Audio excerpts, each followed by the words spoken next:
Le 21 juin, Pixar a fait son retour au cinéma avec un film original, Elio, relatant l'histoire d'un jeune garçon arrivé dans un vaisseau extraterrestre et considéré comme le chef de la Terre.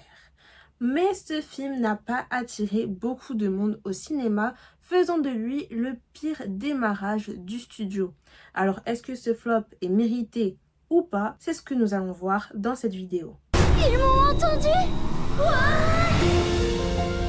Nous parcourons l'univers pour trouver Des rêveurs et des passionnés. comme toi. Hey, what's up, moi c'est Cisleia et aujourd'hui on se retrouve dans une nouvelle vidéo avis. On va parler du film Elio parce que après l'avoir vu, j'ai besoin de parler de ce film qui, je trouve, ne mérite pas ce qu'il est en train de vivre ou ce qu'il a vécu plutôt lors de sa sortie au cinéma. Mais avant que je vous donne mon avis, ce serait bien qu'on se focus un peu plus sur le film, sur ce qui s'est passé avant sa sortie, parce qu'il y a des choses à dire quand même. Je vous rappelle que Elio n'était de base pas prévu pour 2025, il était prévu pour 2024, mais le film a été repoussé puisque, rappelez-vous, le film avait été dévoilé lors de la D23 en 2022 et on avait d'ailleurs eu un premier teaser du coup du film, si je me trompe pas, fin 2023. Mais depuis la sortie du teaser, il n'y a plus eu de nouvelles sur le film et on pouvait se demander si le film allait bien sortir un jour au cinéma et ça a été confirmé quelque temps après que Elio allait être repoussé à 2025. Côté réalisation, c'était Adrian Molina qui devait s'occuper d'Elio. On le connaît notamment pour le film Coco qu'il a co-réalisé et co-écrit. Et ce nouveau film devait s'inspirer fortement de sa vie. C'est quelque chose qui se fait pas mal chez Pixar. Les réalisateurs s'inspirent beaucoup de choses qu'ils ont vécues pour pouvoir nous faire des films. L'exemple le plus récent que je peux citer, c'est Élémentaire qui a été réalisé par Peterson et dans son documentaire sorti sur Disney+, il explique que il s'est inspiré pas mal de moments de sa vie, de son enfance par exemple, pour plusieurs scènes de Élémentaire. Il nous dit clairement que pour lui ce n'est pas une autobiographie, mais je vous assure que quand on regarde son documentaire, on a plus l'impression que c'est une autobiographie. Mais bon, passons. Donc, comme je l'ai dit précédemment, Adrian Molina s'inspirait pas mal de sa vie pour Elio, mais il a décidé plus tard de se retirer de la liste des réalisateurs. Et entre-temps, d'ailleurs, on a eu deux nouveaux réalisatrices qui ont rejoint l'équipe réalisation. On a eu du coup Domichi qu'on connaît pour Alerte Rouge et Madeline Charafian. Je vous avoue que elle, pour le coup, je sais pas trop sur quel projet elle a travaillé, je me suis pas trop renseignée, désolée, mais du coup il y a eu plusieurs modifications. Si je me trompe pas, quand Adrian était encore là, j'ai dit Adrian comme si c'était mon pote. Pardon. Pardon. Mais du coup il y a eu quelques modifications, il me semble, quand Adrian Molina était encore là, et peut-être que ça a joué, peut-être qu'il n'était pas trop content, je sais pas, mais en tout cas il a décidé de quitter l'équipe et suite à son départ, ils ont dû repousser le film et je pense du coup très clairement que c'est ce qui a expliqué le report de Elio à juin 2025 du coup. Parmi ces changements, on peut noter par exemple le fait que Elio ne voulait pas se faire kidnapper par des extraterrestres, en tout cas il ne cherchait pas à se faire kidnapper par les extraterrestres, mais il a été kidnappé contre son gré. On a également le fait que Olga était de base sa mère. Dans le film sorti en 2025, c'est sa tante. Donc il y a eu pas mal de modifications. Et même j'ai revu la bande-annonce, il y a d'autres trucs que j'ai remarqué. Bref, ils ont quand même changé le film en gardant des choses d'avant. Et peut-être également que ce genre de changement a pu inquiéter les spectateurs et ça peut donner moins envie d'aller voir le film, je ne sais pas. Je ne sais pas. Après, il y a aussi ce truc que j'ai déjà entendu, que des personnes trouvaient que ça faisait trop enfantin, mais on va basculer sur la partie avis et je vous assure que le film n'est pas si enfantin que ça.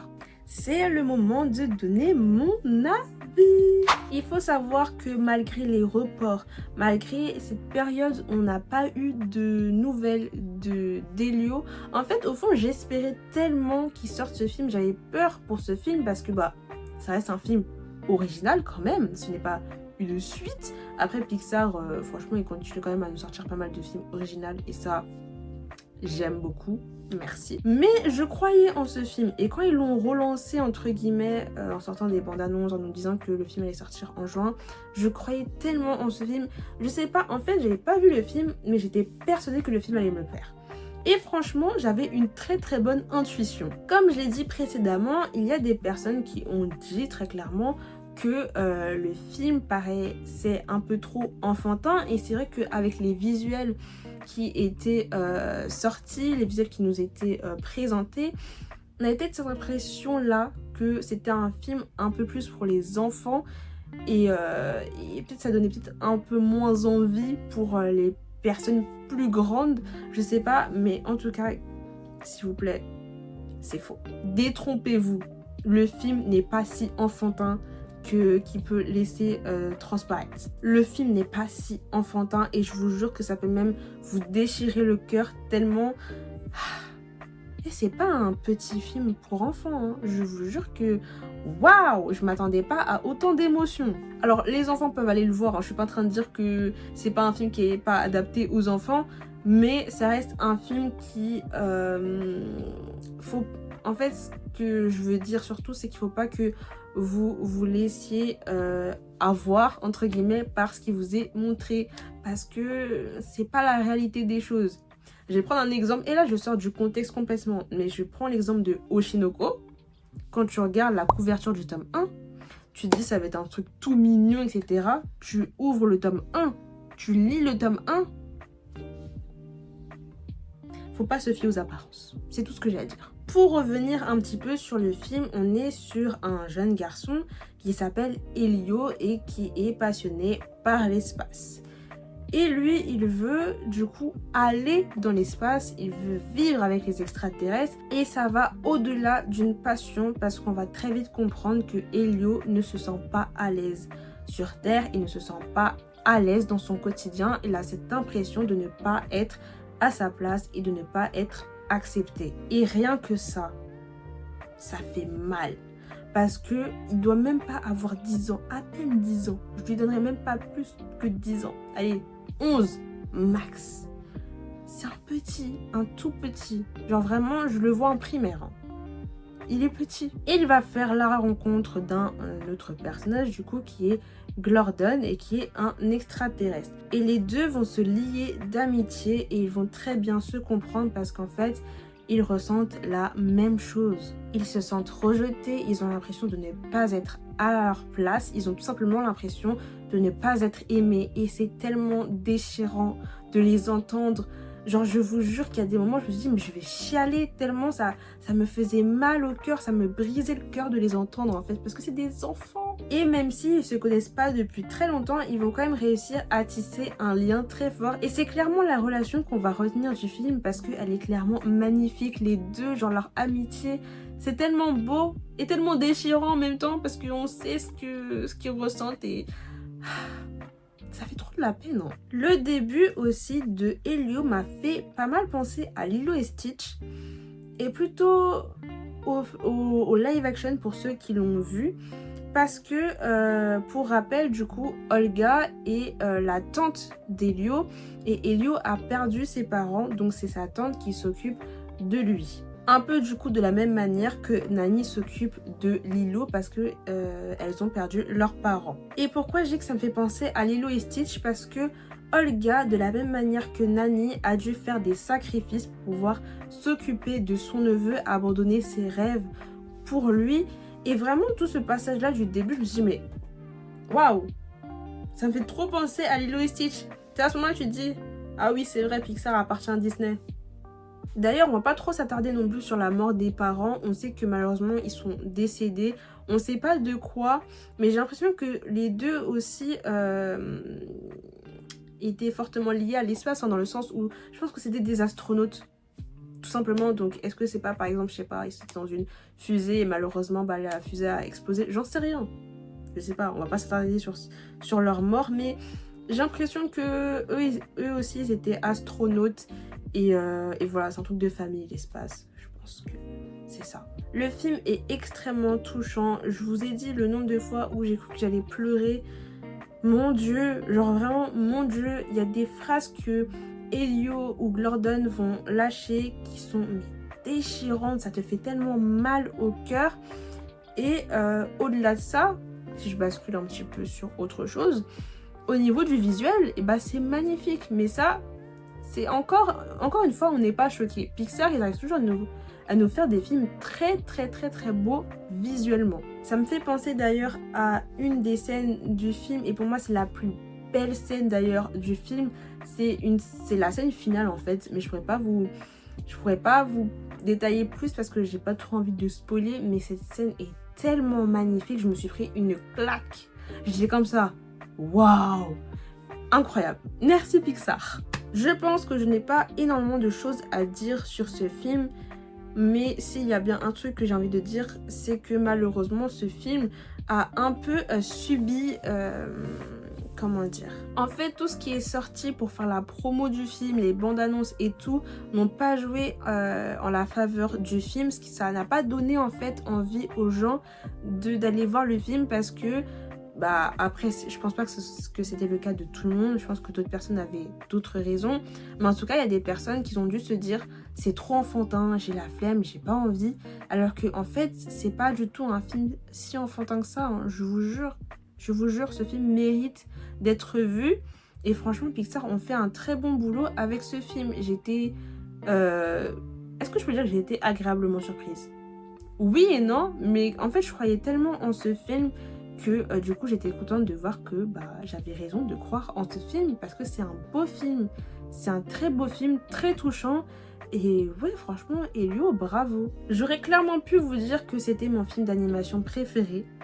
Mais entre-temps, j'ai vu K-pop Demon Hunters.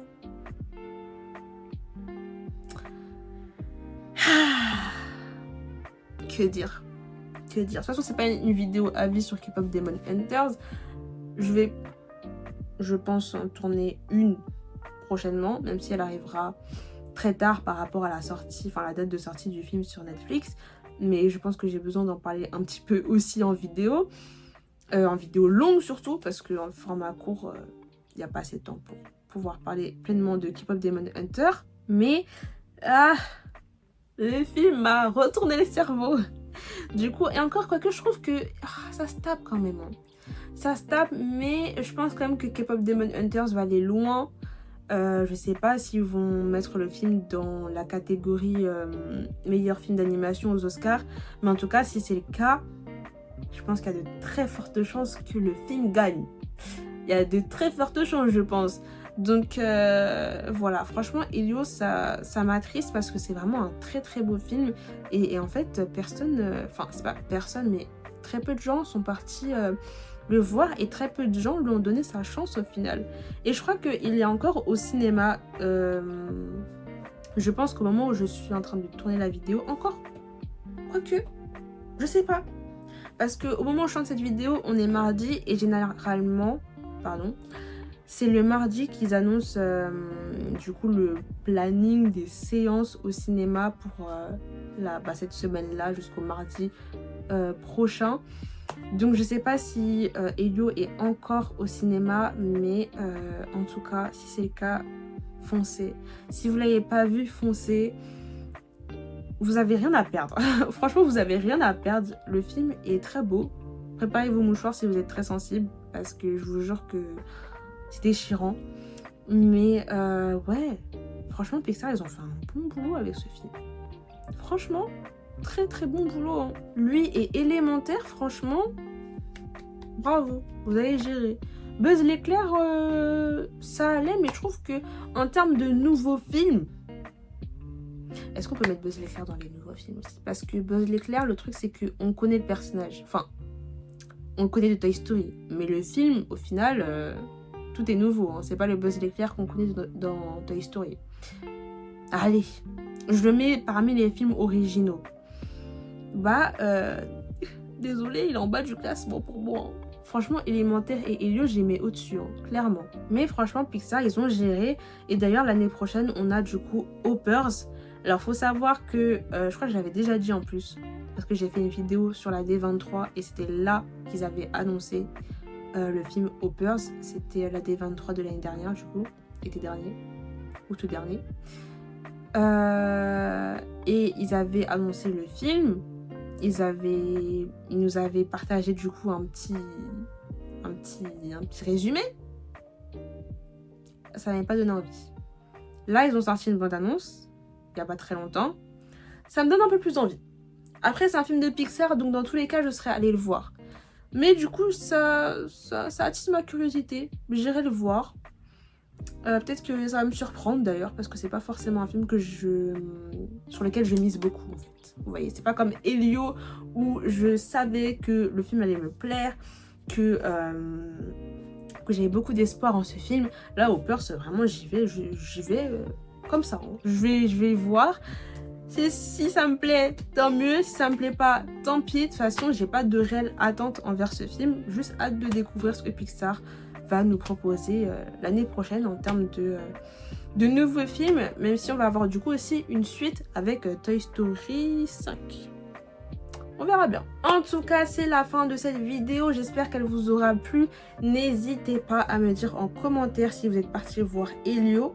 Si oui, qu'est-ce que vous en avez pensé? Sinon, dites-moi pourquoi vous n'êtes pas parti le voir. Parce que moi, je dis depuis tout à l'heure qu'il y a des gens qui n'y vont pas parce qu'ils ont un peu ce truc de c'est trop enfantin. Mais peut-être qu'il y en a d'autres qui ont d'autres raisons. Donc, dites-moi ça dans les commentaires. Voilà. Et sur ce, moi, je vous dis à la prochaine!